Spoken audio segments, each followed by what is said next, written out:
NIL is very close to making some monumental changes, but is it a good thing for Auburn? It's time for another Barn Takeover. In the world full of podcasts, he's the undisputed heavyweight champion of hot takes, an Auburn sports homer, master of the boog, and message board legend. Get your buttons buttoned and your hats flattened because the Top Button Podcast is about to kick off. And you don't want to miss your courtside seat. Now, here's your host, Charlie Five.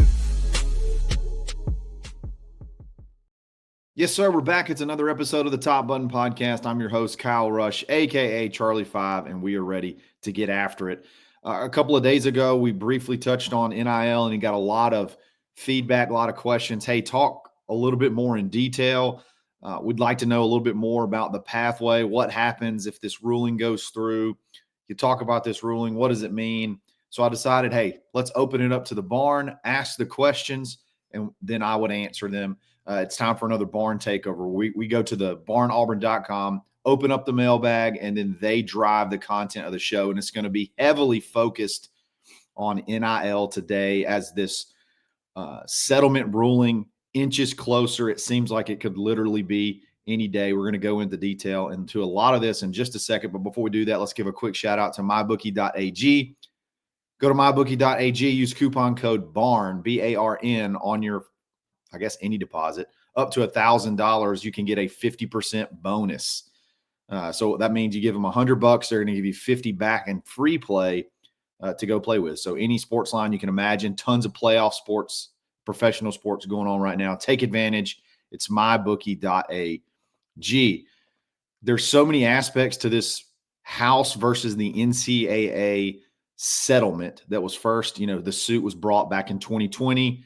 They reached a settlement in October of last year, I believe, October or November, fall of last year. But obviously, when you reach a settlement, the judge has to basically be satisfied by all the terms. And that's what's been happening as of late. There's been a lot of back and forth on the terms of the settlement and satisfying what the judge deems fair. And again, it's getting closer and closer every day. I think they feel like the last final touches are being negotiated now, and we could have a final decision at any point in time. But what does that mean? So let's go to the questions, and we'll talk about, I think we'll get into a little detail of what that actually means. AU Tiff, what is the biggest change that we will see if and when this NIL ruling goes through as is? So there are hundreds of aspects, okay? But let's talk about just the main ones that I think everybody cares about. We can get into, roster limits and all that good stuff at a later date. But the main things, where are we now and where we hope to be? Currently, the setup is still under the guise of name, image, and likeness, okay? Nothing is tied to play. That's why you have collectives that are separate from the university. A lot of them should be. I know Auburn's is not even in the athletic department, separate buildings and everything, okay? Because it's still, the player is not being paid by the school. They're being paid on their name, image, and likeness via, sponsorship deals. And these collectives are a big part of that, okay? The big drawback is that nothing that they do can be tied, nothing in their deal can be tied to play on the field. Okay. So as long as they do their required items that fulfill their contract, let's just say player A signs a deal with a local restaurant. Okay. And they get paid X amount for X amount of appearances, autographs, video calls, things of that nature. As long as they do those items, they have fulfilled their contract. If they sit out football games, if they even transfer to other schools, there was a situation. Remember Demetrius Davis, D. Davis, the quarterback from Texas that came to Auburn? There was a situation where his contract ran through the time that he left Auburn and went to Alabama State. So there was a period of time when he would just drive to Auburn and do his things that he was, required to do per his contract. And he would be fulfilling that part of the contract, even though he wasn't at Auburn. And it just so happened he was at Alabama State. So it's really easy to just drive over to Auburn, sign your autographs, do what you're supposed to do, and you fulfill your contract. So again, that's where it was. So when kids transferred, it was really hard to hold anything against them or hold them to their contract because, hey, how much value is it really when, Colton Hood is in Colorado and he's signing Auburn autographs and doing Auburn video calls? How much value is there really to that? So you just basically lose out. There's no leverage. You're just hoping that the money is sufficient enough that they'll want to come in and do their fulfillment items. And Auburn was really good at making sure that those kids fulfilled their items On to Victory was very good at making sure they fulfilled those items up until, as fulfilled the items on their contract. Okay, so that's where we are currently. And it's somewhat of the wild, wild west because there's no rules, because it's all based off of quote unquote name, image, and likeness. It's kind of like the NFL. The NFL has your salaries and then they have endorsements, and there's no cap on endorsements. You can go make as much money as you possibly can make in endorsements. And technically, what we're looking at now is the endorsement side of the NFL. We're only under the endorsement side. So there's really no cap and no real rules on value of what these deals are currently. So it is really the wild, wild west. You can overpay somebody like crazy and just justify it by the fact that you're saying, hey, they're going to fulfill their items on their contract. And, it kind of is what it is. So where do we hope to go? Where we hope to go is go from being strictly name, image, and likeness to more of a salary. They're going to basically become employees of the university. And then you can do your endorsement deals outside of it. So it becomes a lot more like an NFL model, so to speak. Okay. The House versus the NCAA settlement will allow schools to be able to do revenue sharing. I think there's a cap somewhere around $20 million, $20.5 million. So any revenue that the school generates from TV contracts, which, Auburn being in the SEC, that's a huge blessing. They get a ton of money from TV contracts. Apparel deals, apparel sales. I mean, I assume anything associated with the athletic department generating revenue, Auburn athletes will be able to, get a portion of that revenue up to $20.5 million. And there's going to be a certain portion that's going to go to football, basketball, baseball, women's basketball, all that good stuff. So that's going to be your quote unquote salary. So that's number one. Okay. Number two is when you become an employee, you now can have your contract tied to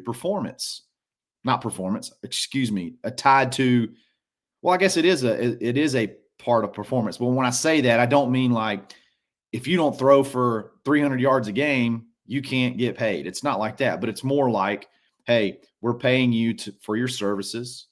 And you're required to play in all these, games, even a bowl game, things like that. So there's no leverage.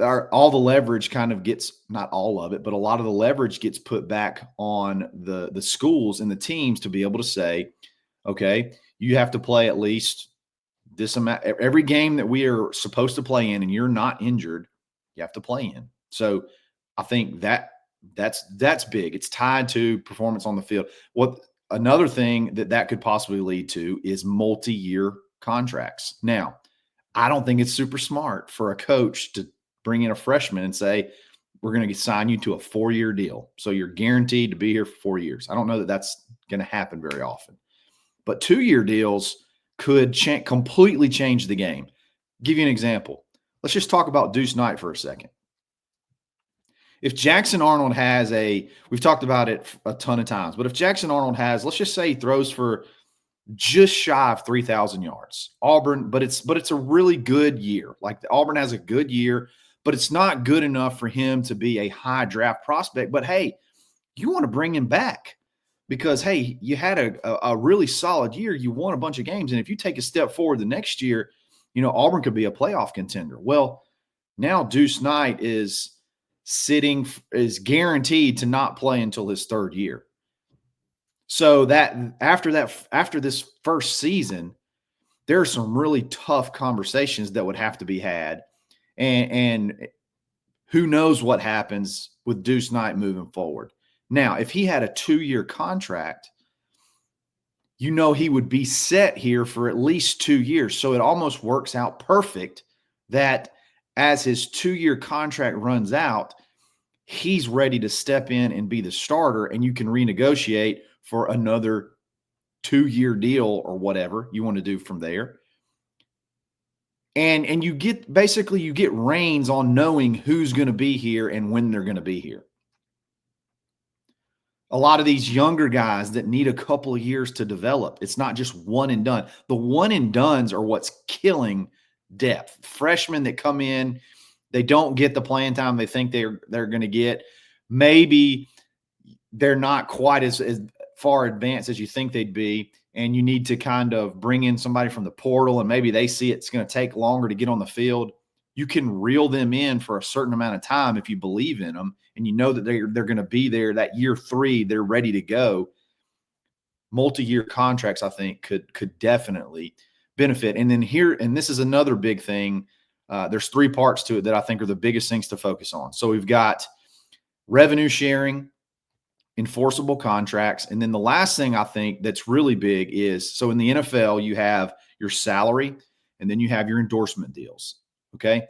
So the endorsement deals are still going to be on the table. You're still going to have collectives. They'll be in lockstep with the university, so you'll have money outside of just the revenue sharing, quote-unquote, salary, okay? You're still going to have your endorsement deals. So under the current setup, remember, it's the wild, wild west. You can give any player any amount of money. You don't have to justify it. You just pay them, okay? Under the new setup, any deal, I believe the value is over $600. Any deal over $600 will have to be justified through arbitration that the value can't be overinflated. So there's got to be a market analysis, market value to the deal that's fair across the board. So in other words, you can't just say, okay, you're going to make $1 million a year in a salary, and then you're going to get $1 million a year in an endorsement deal from just insert company or from the collective. Well, there has to be that $1 million in endorsements has to be justified. In other words, it has to be fair market value. And that's going to be, to me, the biggest change, one of the biggest changes that I think is going to I think that's going to help massively across the board for everyone, sort of bring a little bit more of a, not streamlined, but something that's a little bit more equitable across the board as far as, leveling the playing field goes. So that's what I think the biggest changes are, the most important. Now, we can get in the weeds. We could do a whole show on different aspects of the deal, but I think that's the biggest thing. Wild, wild west, only endorsements to salary, revenue sharing, enforceable contracts, and then your arbitration on your NIL deals outside of your contracts. I think that's the biggest pieces that are most important to kind of focus on, and those could happen at any point in time. That was a great first question, and I hope a lot of that will kind of answer some of these others. We're going to get to those in just a quick second, but before we do that, let's give a shout out to Rhoback.com. Use coupon code BUTTON20 to take 20% off your order. I got a Rhoback hoodie. I love these hoodies. They're amazing. I'm sad that it's getting warmer. I'm going to have to put them in the closet. I'm trying to stretch hoodie season as far as it'll go, but they got the polos, shorts, swim trunks, everything you can imagine. And it's really good looking stuff, and it feels great as well. It's rowback.com. We'll be back right after this.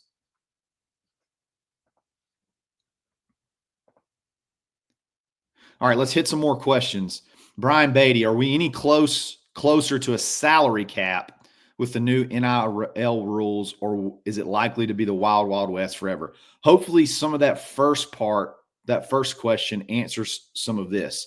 Okay, from a salary perspective, the revenue sharing is going to be capped at that $20.5 million. So from a salary perspective, yes, we're very close to a quote-unquote salary cap. Now, you're still going to have the endorsement deals outside of it, and I'm sure there's going to be a lot of skirting the gray area there. But as far as being able to just throw a silly number out there that you can't justify with anything other than we're desperate and we need an offensive tackle, I think those days are coming to an end. You're going to have to be able to justify what you decide to pay each athlete. So I hope hope a lot of that first part answers this question. Chisnall 34, will the new NIL rule help or hurt Auburn in recruiting? I think it'll help. And let me tell you why I think it'll help, because it's not in the way that I think you would think it would help. Okay. I think you would think, yeah, I said that right. So here's the deal. Auburn has been on to victory. I got to get away from saying Auburn. On to victory has been operating in a way very similar to this model, the NIL portion of this model already. I said months ago that when someone asked me what's the biggest strength and weakness of Auburn's collective, I said transparency. Transparency is the biggest strength, and it was the biggest weakness at times. Everything was laid out. Everything was fair market value. Everything was to a T. Basically, they're already going to be doing now. Okay. Now, where it hurt us at times was when you're going up against schools like Texas Tech in the portal, and they got a just crap load of money, and they don't care about fair market value, and they just completely overinflate a price of somebody. And Auburn's not going to do that because you can't justify it. You couldn't really justify it from a market standpoint. And they would lay everything out there. So that was the way it was before. Now, why I think that's going to benefit On to Victory and Auburn hugely in recruiting now is because there's a ton of teams that aren't operating that way. So there's going to be a huge learning curve. And the appeal that they had back then was only money. And now it may not be as strong because they're going to have to sort of play by the same set of rules. So that's why I think it's going to benefit Auburn in recruiting, because they were already operating this way. So when they move to the new way, there's not much of a change. The On to Victory guys are awesome. They do everything top notch. The contracts, the fulfillment, everything about that operation, in my opinion, has been run imagine running a company at 90% profit. That's what they've done for these kids, and they do it in a way that's above the table, not below the table. So when everybody has to start playing above the table, I think it's going to give Auburn the edge because they've already been doing it, and there's going to be a lot of adjustment on the other side. CTB 19AU. I know some teams are partnered with certain businesses. For instance, a certain O-line group may be partnered with Waffle House or something like that. Do you know of any such deal with Auburn? So there's a ton of local businesses that do things with players. As far as like a big chain like Waffle House, I'm sure there's something, but I'm not really aware of it. I know that Baumhauer's in Auburn, Byron's in Auburn. they are very involved with partnering with local, with the athletes, basketball and football. So there's a ton of businesses like that in Auburn. Those are two specific. I mean, I could go through a whole list of others, but I see more from those than any.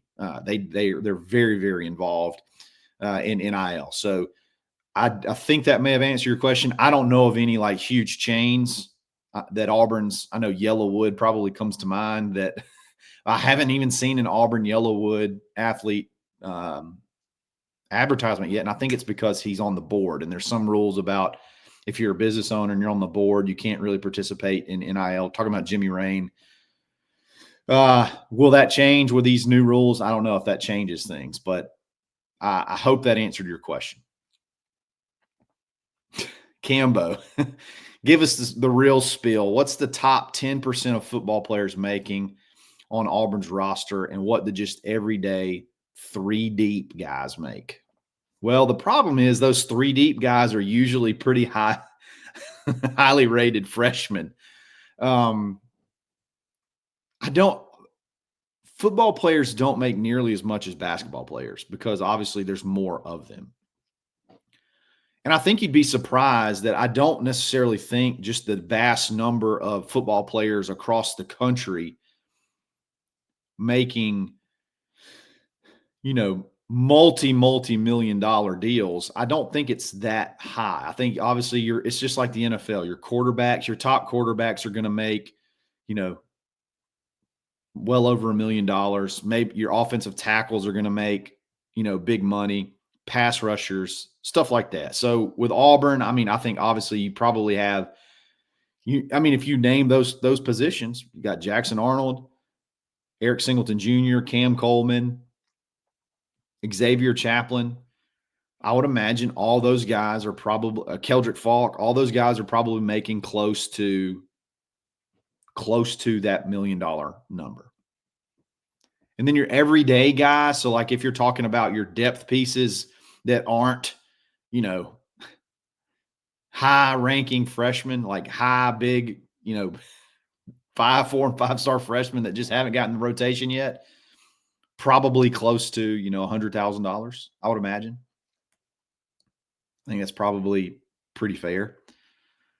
So I don't know if that answers your question. As far as I don't have the total details of all the contracts, but Jackson's probably the highest paid player on the team right now, if I had to guess, just based off what I've heard. And then I would say not far behind are the Cam Coleman, Eric Singleton, Xavier Chaplin, Keldrick Falk. They're probably all pretty daggum close.